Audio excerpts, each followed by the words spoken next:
बहुत बहुत स्वागत है सभी का हमारे यूट्यूब चैनल स्टूडेंट्स मीडिया में। मैं हूं राज और आप देख रहे हैं स्टूडेंट्स मीडिया यूट्यूब चैनल।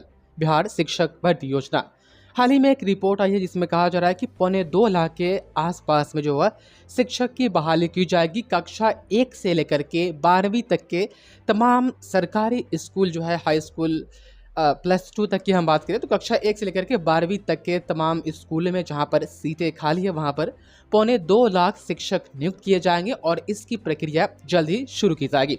उसके बाद से आप तमाम छात्र छात्राओं के जो कमेंट्स आ रहे थे या व्हाट्सएप पर पूछ रहे थे कि ऐसे कौन से स्टूडेंट होंगे जो इसके लिए एलिजिबल होंगे, क्या एलिजिबिलिटी क्राइटेरिया होगी और क्या होगा जो इसका है सिलेक्शन की प्रक्रिया। इस पर एक वीडियो बनाई जाए इस अखबार के कटिंग को दिखा करके, तो इसमें हम बात करेंगे कि यदि आप ग्रेजुएशन कर रहे हैं तो क्या ये आप एलिजिबल होंगे, या जो बीएड कर रहे हैं या डीएलएड कर रहे हैं, ट्रेनिंग कोर्स करने के बाद ही आप एलिजिबल होते हैं। उसके बाद भी एक पात्रता परीक्षा पास करनी होती है, उसके बाद आप एलिजिबल होते हैं। तो मोटा मोटी हम बात करेंगे इसमें कि कौन कौन से स्टूडेंट एलिजिबल होंगे। और इससे पहले छठे चरण की जो बहाली की प्रक्रिया चली थी, उसमें जो नियमावली थी जिस बेस पर बहाल किया गया था वो अब नहीं रहेगा। नई बहाली नियमावली जारी की गई है, उसके अकॉर्डिंग जो है तमाम शिक्षक को बहाल किए जाएंगे। एक चीज़ और था छठे चरण में, पहले हम एलिजिबिलिटी की बात कर लेते हैं। यदि आप ग्रेजुएशन कर रहे हैं तो ग्रेजुएशन नहीं, ग्रेजुएशन के बाद भी आपको बीएड करना होगा। बीए, बीएससी, बीकॉम करने के बाद आपके पास बीएड की डिग्री होनी चाहिए और बीएड के साथ साथ आपका बीटेट, बिहार टीचर एलिजिबिलिटी टेस्ट होता है, या एक सीटेट होता है। बीटेट और सीटेट 1 to 5 और 6 to 8 के लिए आता है।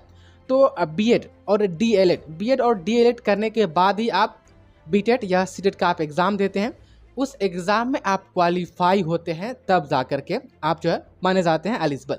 वहीं 9th 10th और 11th 12th में जो बहाली होती है शिक्षक की बिहार में, चाहे जो अभी होगी, वह STET जिसे सेकेंडरी टीचर एलिजिबिलिटी टेस्ट परीक्षा के नाम से भी जाना जाता है, कुछ हद तक सुपर टेट के नाम से भी जाना जाता है। तो 9th 10th और 11th 12th के लिए STET की परीक्षा बिहार में लास्ट टाइम 2019 में हुई थी।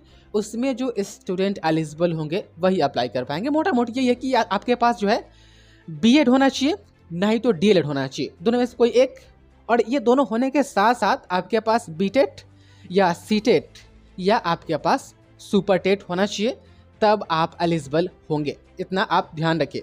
सीधे ग्रेजुएशन या इंटर पर यह बहाली की प्रक्रिया नहीं होने वाली है। आपके पास टीचर ट्रेनिंग कोर्स कंप्लीट होने के साथ साथ टीचर पात्रता, शिक्षक पात्रता परीक्षा भी आपके पास उसका सर्टिफिकेट होना चाहिए, आप पास होंगे तब आप एलिजिबल होंगे।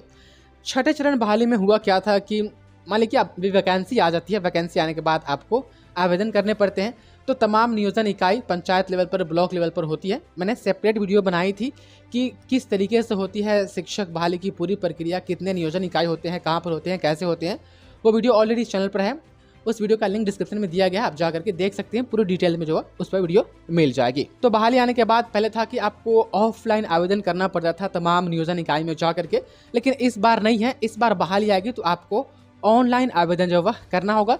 सेंट्रलाइज्ड जो है एप्लीकेशन लिए जाएंगे ऑनलाइन, और सेंट्रलाइज्ड तरीके से जो है मेरिट लिस्ट निकाला जाएगा, और जिसका भी मेरिट लिस्ट में नाम आएगा उनका सिलेक्शन जो वह हो जाएगा, उनकी बहाली हो जाएगी। अब मेरिट लिस्ट में नाम किस बेस पर आएगा, तो यहाँ पर आप देख पा रहे हैं नई नियमावली बनाई गई है 7वें फेज के लिए।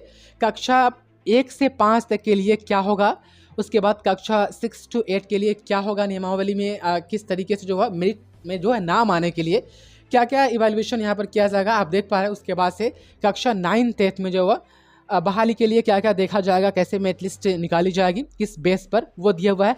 वहीं 11th 12th आप देख पा रहे हैं, 11th 12th के लिए क्या है, नीचे आप यहाँ पर पढ़ सकते हैं। साथ ही जो अतिथि शिक्षक, मान लीजिए कि आपने बीटेट या जो है कि सीटेट पास कर लिया है या सुपर टेट पास कर लिया है और आप ट्रेंड है और आप अतिथि शिक्षक के रूप में आप कहीं पढ़ा रहे हैं, तो यहाँ पर कहा गया है कि उनको भी जो है इसका वेटेज दिया जाएगा, 5 अंकों का मिलेगा वेटेज। आप देख पा रहे वहीं भूतपूर्व सैनिक अथवा विधवा को जो है 10 अंकों का वेटेज मिलेगा। तो इसमें वही लोग अप्लाई कर पाएंगे जो बीएड और डीएलएड किए होंगे और सीटेट, बीटेट या सुपर टेट की परीक्षा पास किए होंगे। और ध्यान है एक चीज़ और कि जिस दिन यह बहाली आ जाएगी उस दिन तक आपका बीएड भी क्लियर होना चाहिए, सीटेट भी क्लियर होना चाहिए, या बीटेट आपका क्लियर होना चाहिए, या आपने डीएलएड किया है तो डीएलएड होने के साथ साथ डीएलएड कंप्लीट अपेयरिंग में ही होना चाहिए।